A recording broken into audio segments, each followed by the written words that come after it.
Hey guys, it's Katya with Hindustan Astrology, and in today's video I want to talk about the fixed stars of the 2020 eclipses, solar and lunar.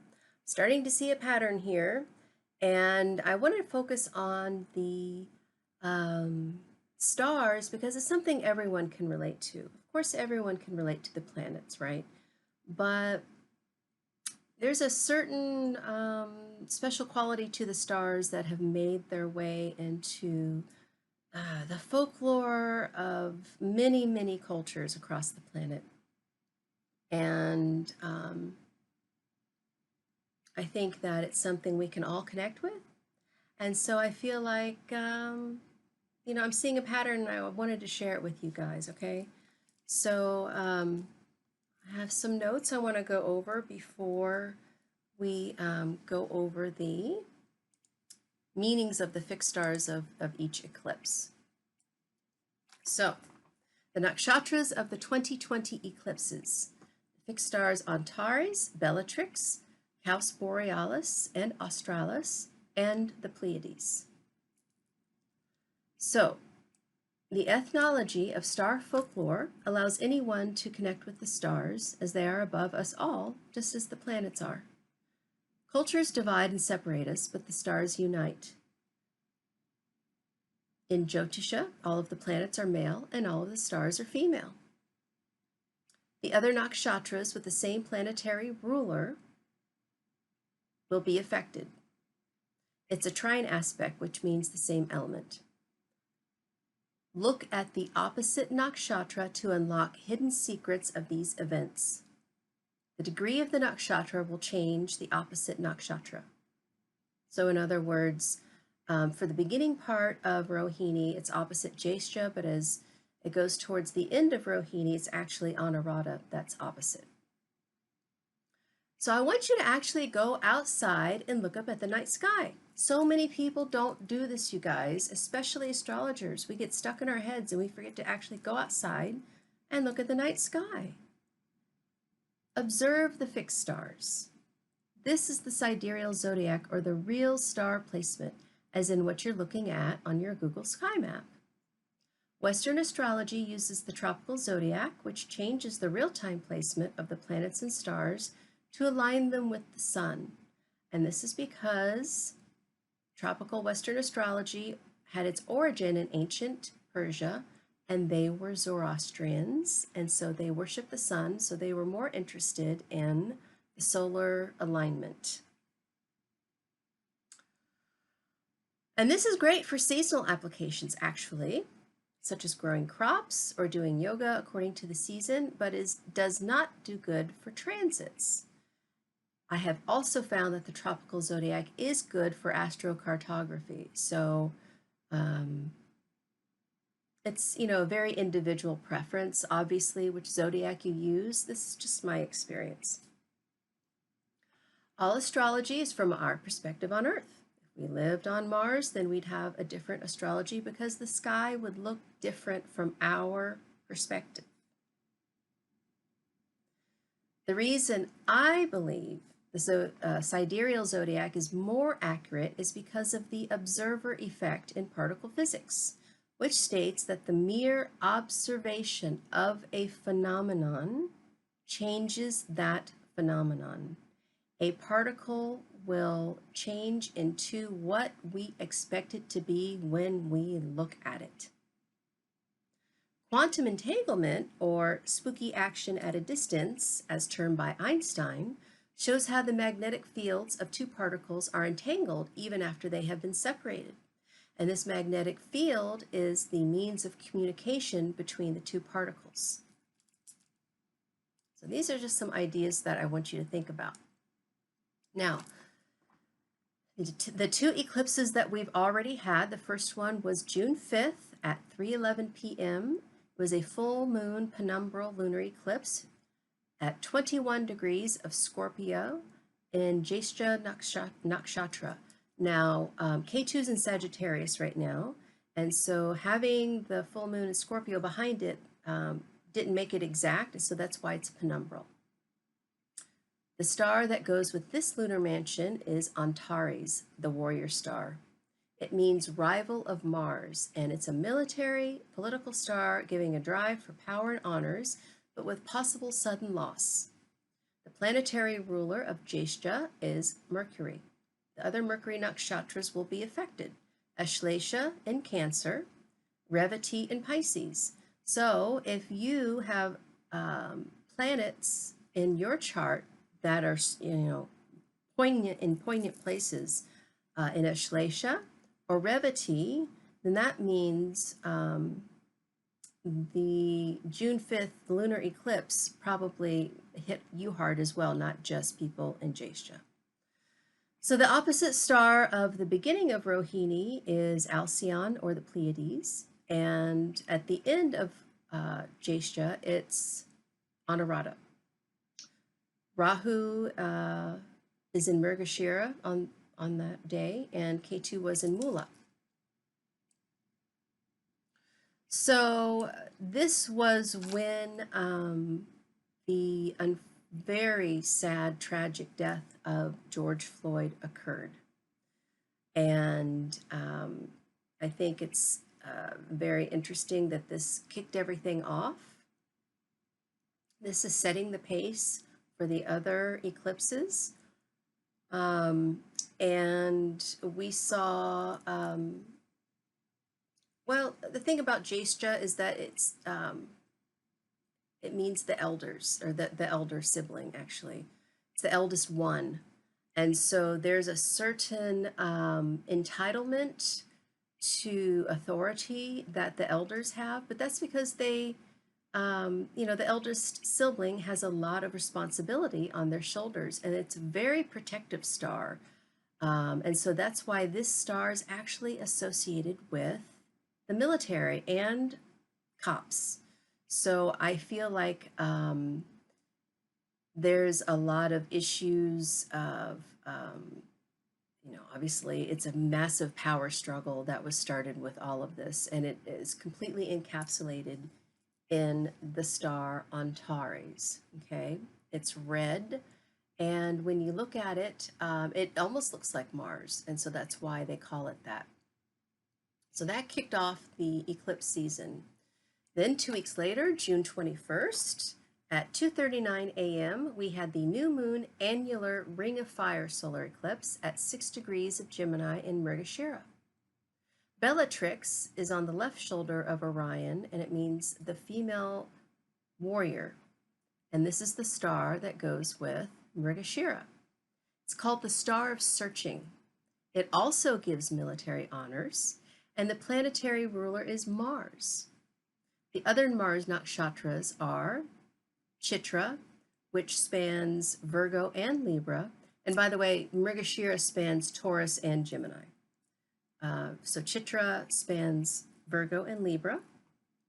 And Dhanishta spans Capricorn and Aquarius.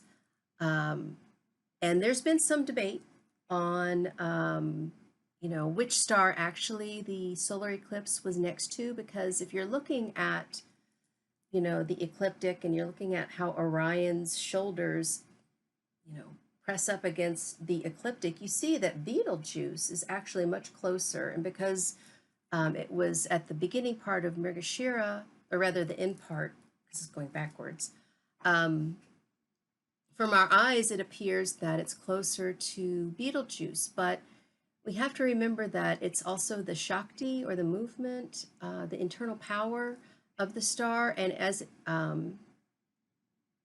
Rahu is moving from Mrigashira, towards, or rather from Gemini towards Taurus, that movement is going towards Bellatrix, and traditionally Bellatrix is the star of Mrigashira.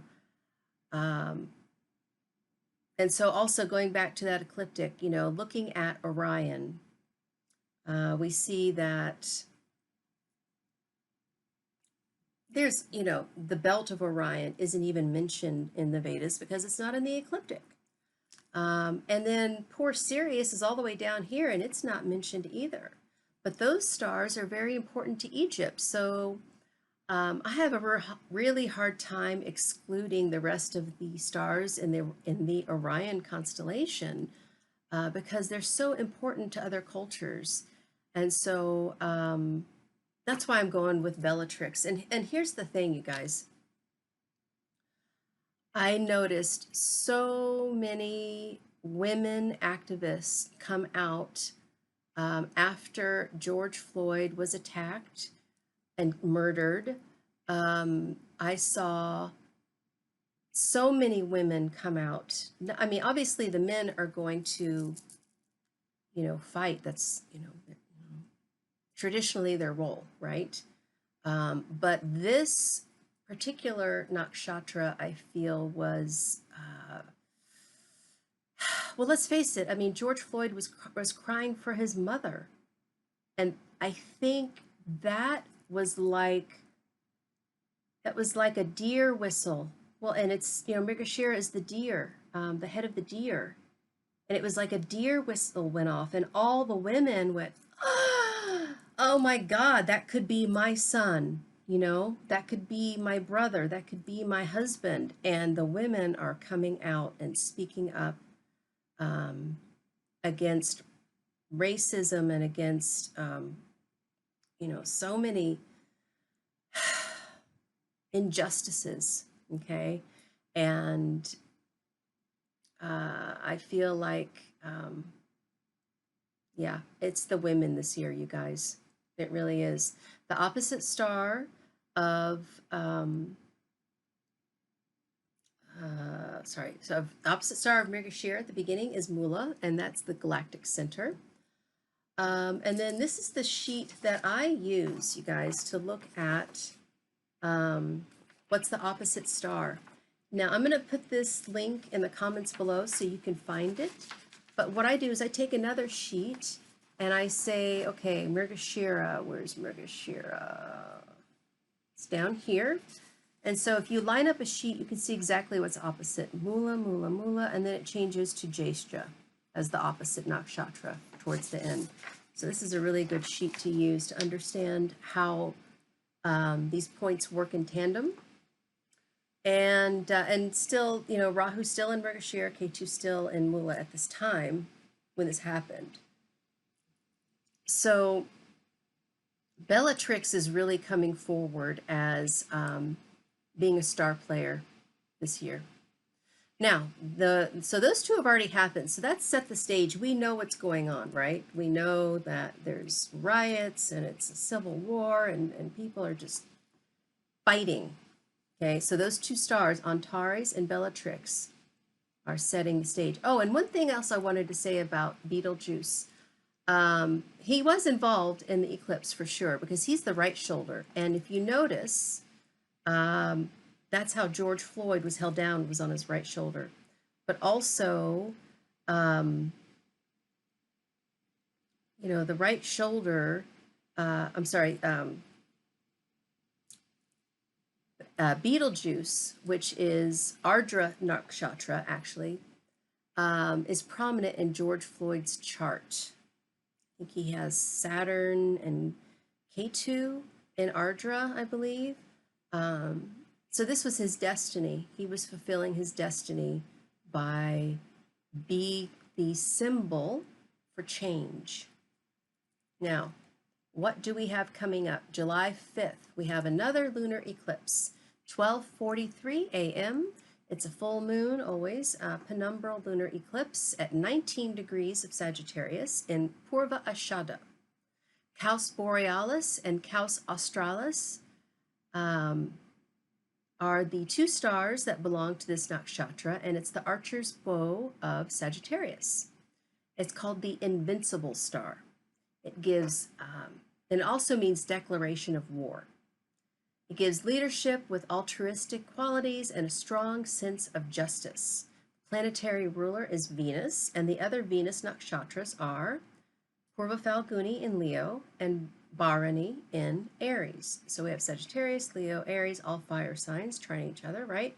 So what's coming up, if you have planets in Purva Ashada, of course you're going to feel it.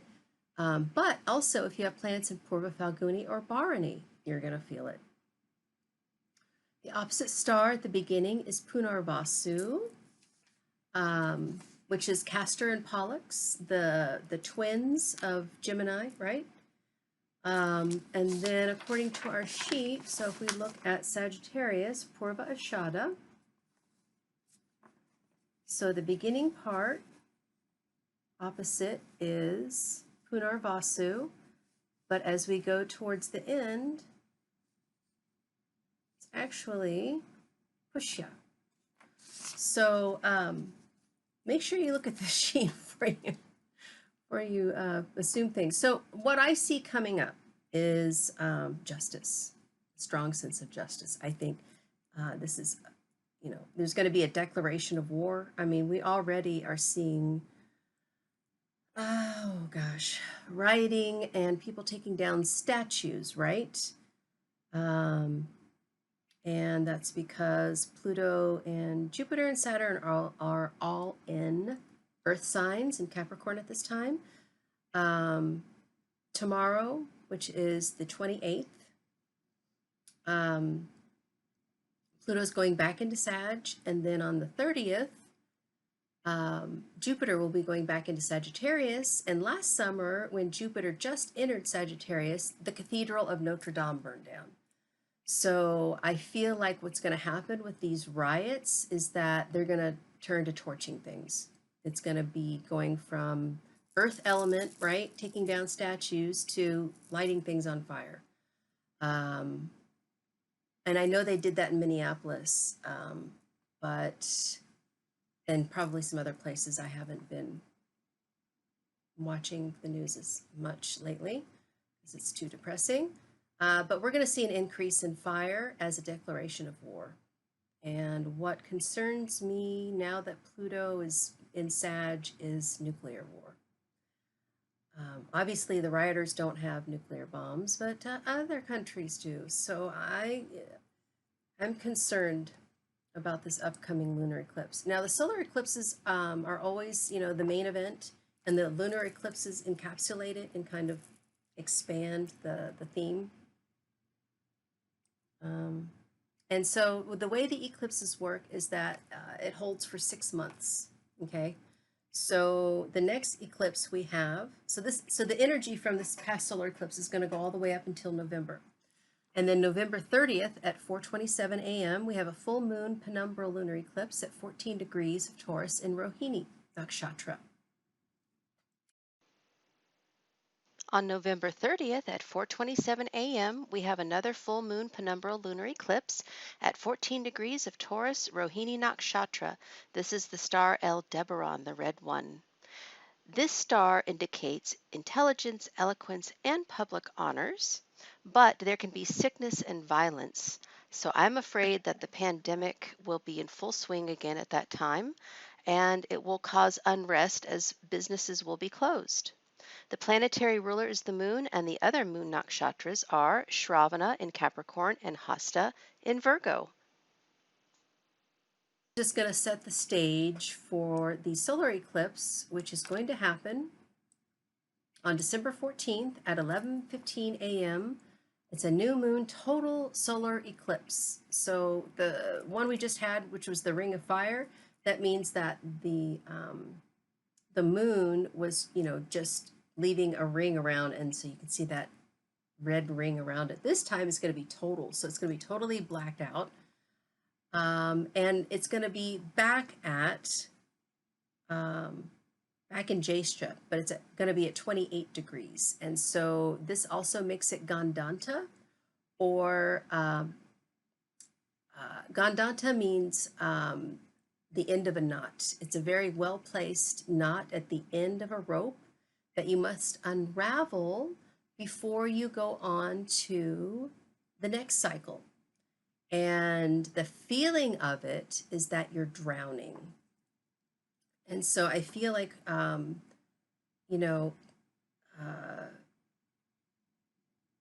having us revisit the star again and having it Gandanta this time means that people are really going to be upset. And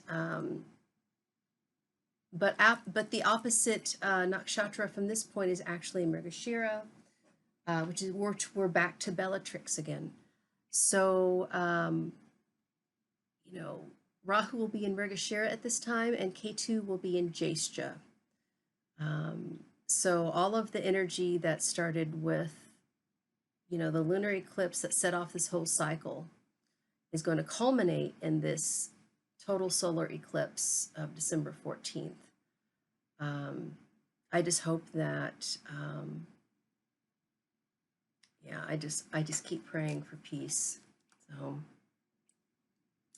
then December 29th, we do not have an eclipse, but this is the full moon after the eclipse. And here's the thing, the previous solar eclipse point, which from last year, which was July 2nd, 2019, was at 16 degrees of Gemini. And so having this full moon of December 29th, it's going to be at 14 degrees 44 minutes of Gemini in Ardra Nakshatra. This is conjunct Betelgeuse, Orion's right shoulder, the star of sorrow. It's a star of power, and it can give an active mind, ups and downs in career, and marital wealth and honors. Tragedy that brings tears is associated with this star. Planetary ruler is Rahu, so the other Rahu nakshatras are activated, and they are Swati in Libra and Shatabishak in Aquarius. The opposite star from this point is Purva Ashada, which is Caus Australis and Borealis, the archer's bow. So we're back to that energy again of justice. And Rahu will be in Mrigashira and Ketu will be in Jyeshtha. So, I mean, it's very clear that this whole year is going to be about, it's about war, right? It's about justice and, sorrow. And I mean, it's just heavy. And from what I see, it really seems like we're being set up for a civil war. Like they're trying to get us to fight. I feel like every time I get on Facebook, I'm shown things that it's like the algorithm knows it's going to trigger me, So it's so hard to not get triggered right now. I feel like even in the autocorrect, when you're trying to type a message to something, it like seems to purposefully misspell things to make you look stupid, like you don't know what you're talking about. Like it's like everything is set up to get us to go like this. And I say enough. And just knowing that this is going on, I think is going to help us mitigate some of these negative influences, you guys. And racism is learned behavior. So we can unlearn it. So this is just where the eclipses are going this year. And, December 20th, we have Jupiter-Saturn conjunction. And then December 30th, we have Pluto going back into Capricorn to conjunct them. And I feel like it's gonna be all the way until December 30th that we start to be able to get out of this and start to be able to see what's going to come up for us next year. Now, luckily, the last time Rahu was in Taurus and Ketu was in Scorpio was right after 9/11, and that was cleanup time. So I think that we're definitely going to be in a cleanup time, and it's going to be intense, you guys. So I just want you to focus on the fixed stars, and I want you to, like I said, go outside and look up, please. Most people don't look up, and So I encourage you to get to know the stars and be familiar with them. Like go outside and say, "Oh, there's Arcturus." I know it's Arcturus because it's sparkly like a diamond. They call it the spring diamond. It's pink and purple. It's beautiful, and you can't miss it. You know, and Sirius, the brightest star in the sky. Like just get to know these stars like they're your friends. Okay, all right, you guys, I gotta go.